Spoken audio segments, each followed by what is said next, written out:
ईमानदारी से सोचने पर आप इसी नतीजे पर पहुंचेंगे।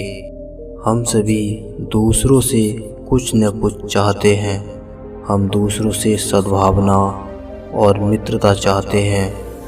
हम उनकी स्वीकृति और समर्थन चाहते हैं। व्यापारी लोगों से मुनाफा कमाना चाहता है।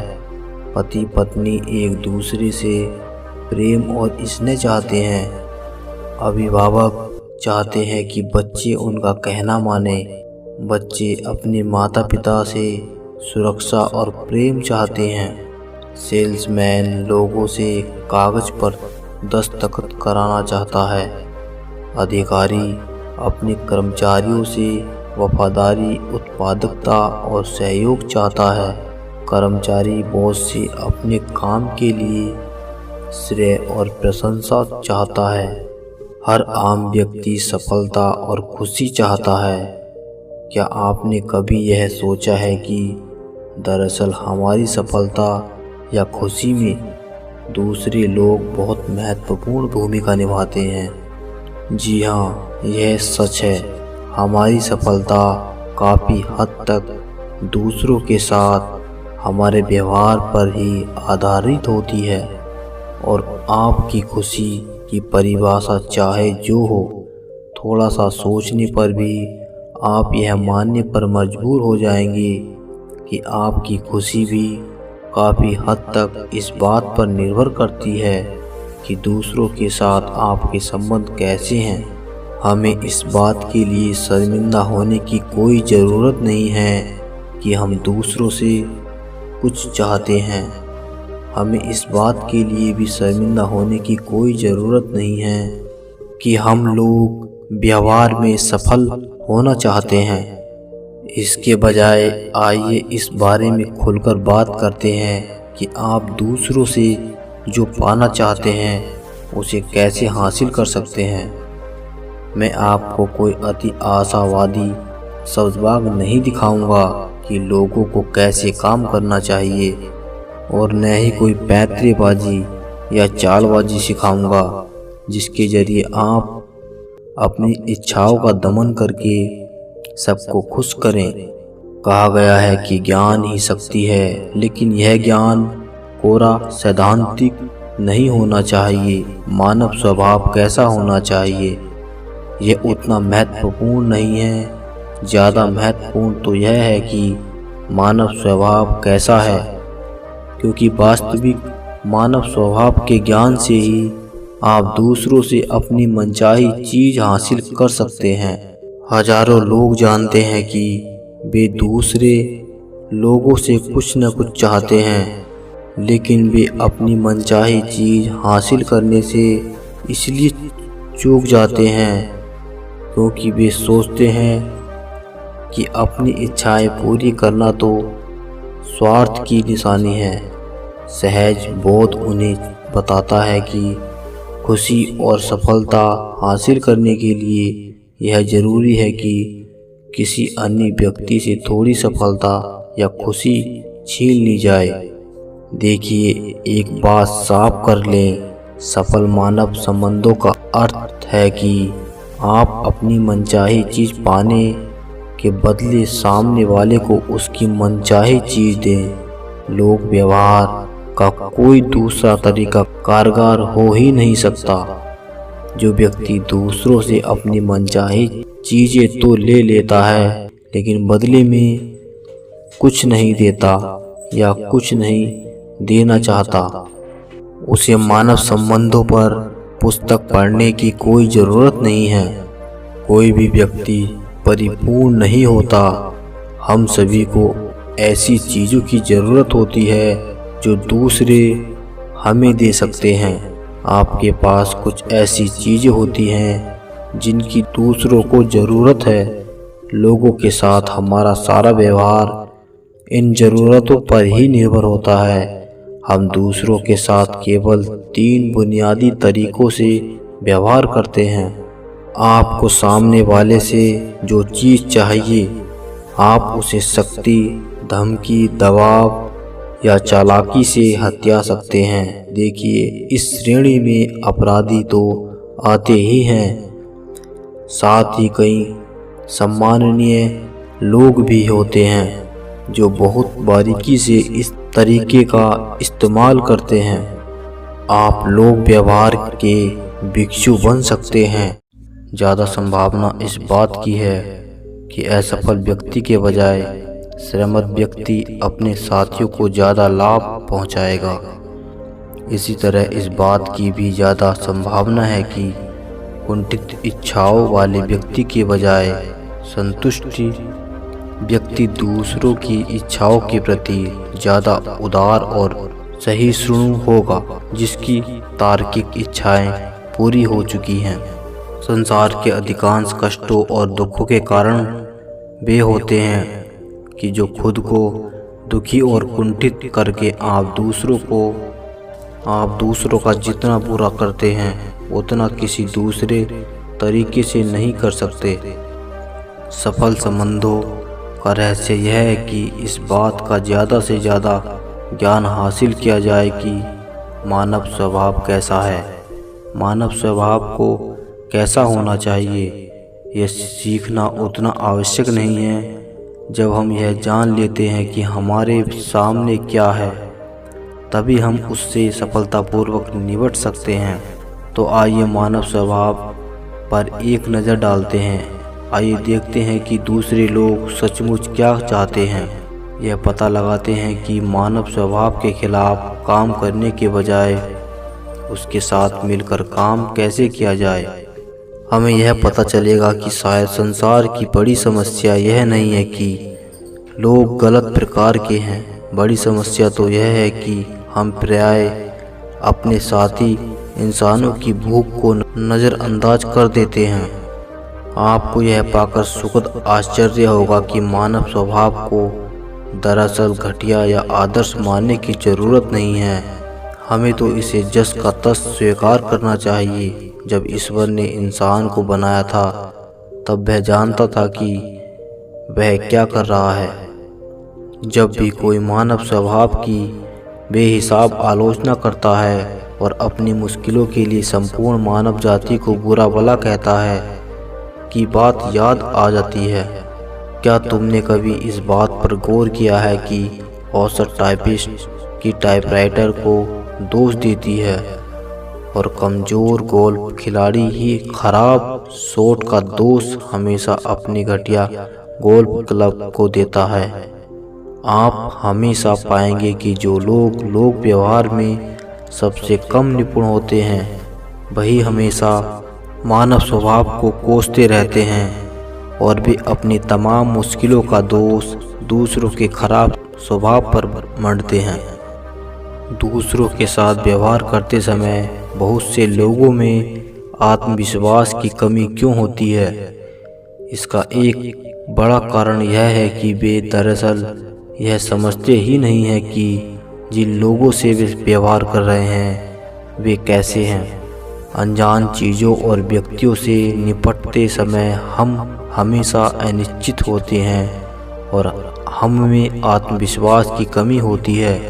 यकीन न हो तो उस मैकेनिक पर नज़र डालें जो किसी अपरिचित कार का इंजन सुधारने की कोशिश कर रहा है। वह झिझकता है, उसकी हर गतिविधि से आत्मविश्वास की कमी झलकती है।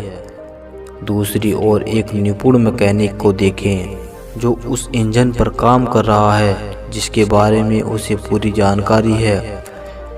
उसकी हर गतिविधि से आत्मविश्वास झलकता है।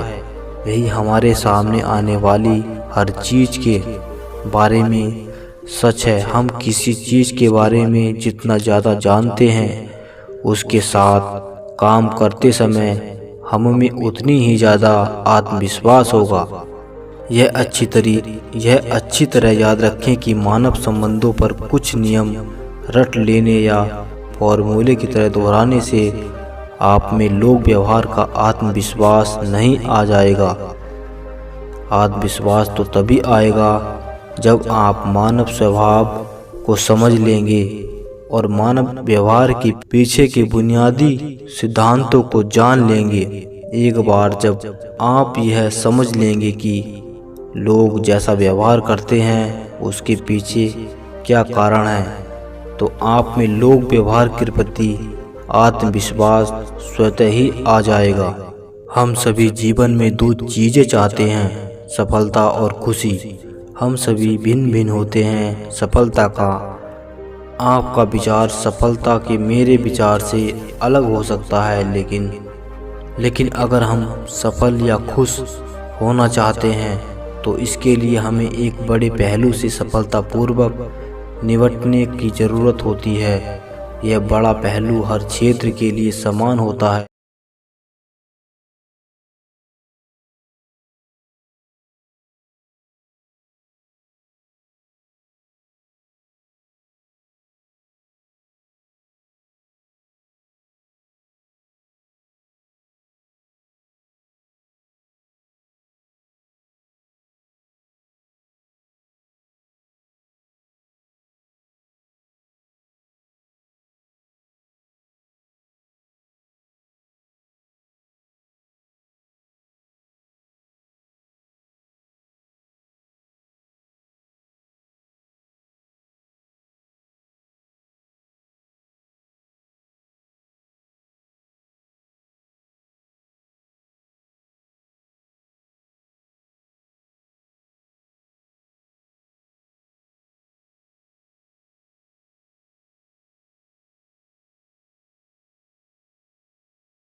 एक गांव में एक चोर रहता था। उसने अपने बेटे को भी चोरी की विद्या सिखाकर चोरी में निपुण कर दिया। अब बेटा चोरी करता और दोनों बाप बेटे आराम से जीवन बिताते। बूढ़े चोर की बेटे को सख्त हिदायत थी कि किसी साधु संत की बातों में नहीं आना। एक दिन चोर के बेटे ने सोचा क्यों ना राजा के महल में ही हाथ साफ कर दिया जाए, और वह महल की ओर बढ़ गया।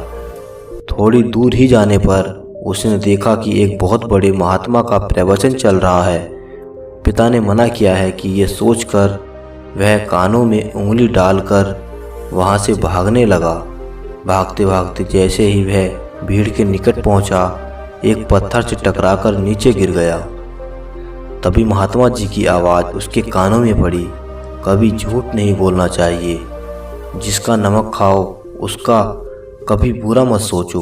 जो ऐसा करता है उसको ईश्वर सदैव सुखी बनाए रखता है। वह तुरंत उठा और चोरी करने राजा के महल की ओर चल पड़ा। राजा महल पहुंचकर जैसे ही चोर ने द्वार को पार करना चाहा, तुरंत दरबान ने पूछा, अरे कौन हो तुम? इतना सुनते ही चोर को महात्मा का उपदेश याद आया, झूठ नहीं बोलना चाहिए। चोर ने उत्तर दिया, मैं चोर हूँ। अच्छा जाओ। उसने सोचा राजमहल का नौकर मजाक कर रहा है। सच बोलकर चोर को राजमहल में प्रवेश मिल गया।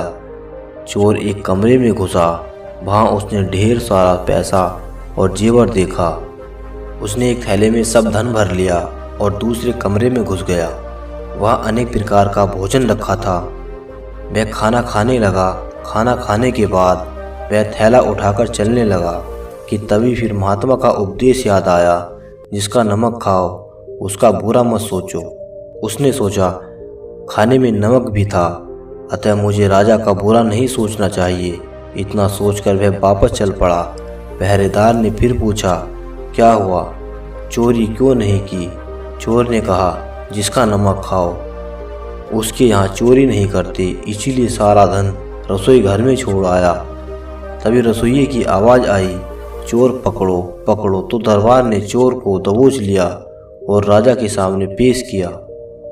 पूछने पर राजा के सामने चोर ने कहा कि मैंने तो सत्य कहा महाराज कि मैं चोर हूँ, किंतु मैंने आपका भोजन खा लिया और जिसका नमक खाते हैं वहाँ चोरी नहीं की जाती, अतः मैं धन छोड़कर भाग रहा था। चोर के उत्तर से राजा बहुत प्रसन्न हुआ और उसे अपने यहाँ नौकरी दे दी।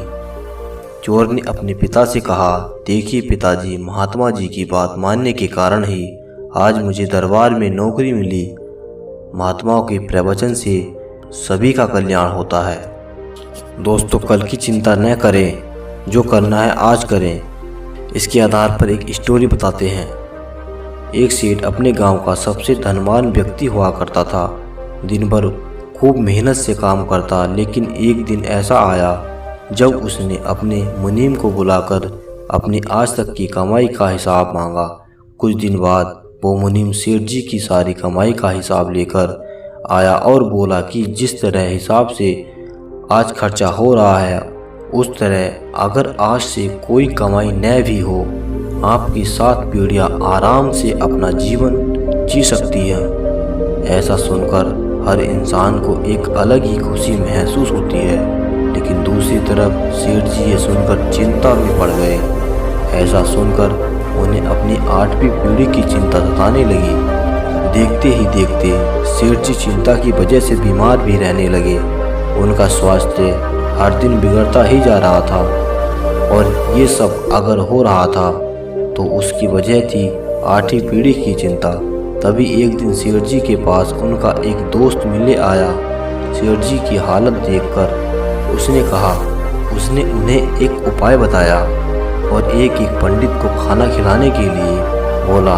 सेठ जी तुरंत घर के पास रह रहे एक पंडित के घर खाना लेकर गए। तभी पंडित ने अपनी पत्नी को आवाज़ लगाई और बोली कि सेठ जी हमारे लिए खाना लेकर आए हैं। सेठ जी को खुशी हुई कि अब उनका रोग ठीक हो जाएगा, लेकिन तभी अंदर से पत्नी की आवाज़ आई कि खाना पहले ही कोई देकर जा चुका है। पंडित जी का एक नियम था बल्कि जो पहले खाना देकर जाता वो उसका ही खाते थे। इसके बाद सेठ जी ने कल आने के लिए पूछा तो पंडित जी ने तुरंत जवाब दिया कि मैं कल की चिंता नहीं करता, भगवान के हाथ में छोड़ देता हूँ। यह सुनकर सेठ जी हैरान हो गए और फिर उन्हें समझ में आया कि कल की चिंता करने से खुद का ही नुकसान है। इसके बाद सेठ जी खुश रहने लगे और अपने आज का आनंद लेने लगे। इससे यह साफ हो जाता है कि हम कितना भी भाग लें, कुछ न कुछ जरूर छूटेगा।